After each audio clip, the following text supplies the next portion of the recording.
Examine very carefully the values you live by. Greta Vosper, she was the minister of a United Church in Toronto, I think in Scarborough. She published a book. The values we live by is more important than what we believe. Now, I'm probably paraphrasing her, but this was a subtitle of her book. The values we live by is more important than what we believe. That's Buddhism. You see, it's such a powerful statement. I can't see any fault with it. Because what do we see as we observe around it? We see people behaving. You wonder how long will she survive as a minister, because she's making a statement that is contradicting the theology that she's supposed to be promoting. And so I don't know what has happened to her, but it was very impressive when I read that book coming from a United Church minister. In the West, we're coming from a monotheistic tradition of Judaism, Christianity, and Islam. They're the three monotheistic religions of the West. And belief is a very cardinal part of this religious system. Let me frame it in the form of a question.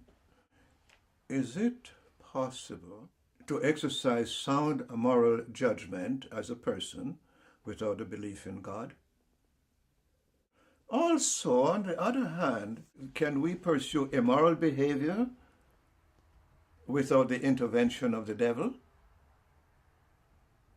And we just put those things together, we learn a heck of a lot about how we as human beings can confuse ourselves by the nature of what we believe.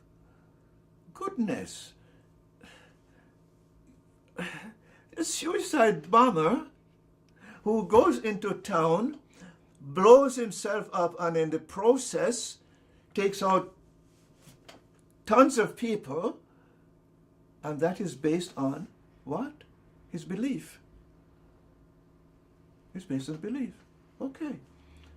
That's on one way of looking at the power of belief. And when Jesus said in the Gospel of Luke, either the kingdom of God or the kingdom of heaven is within you, what does it mean? What does it mean? How many of us think about that?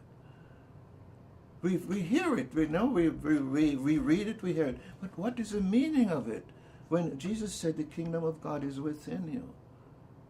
The translation from the Gnostic texts that were discovered in Egypt in 1947, 45, 47, around there, and are now available to us. And Jesus said, you must be like me. If you bring out what is within you, you will be saved. What does that mean?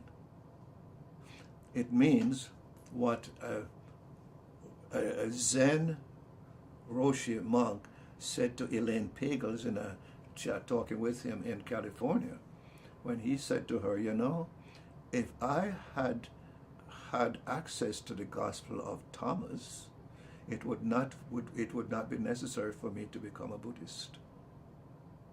You know? And all of this teaching, it's there, and we don't explore it because our training, we're not trained to think in that way. We're trained to believe and to pray.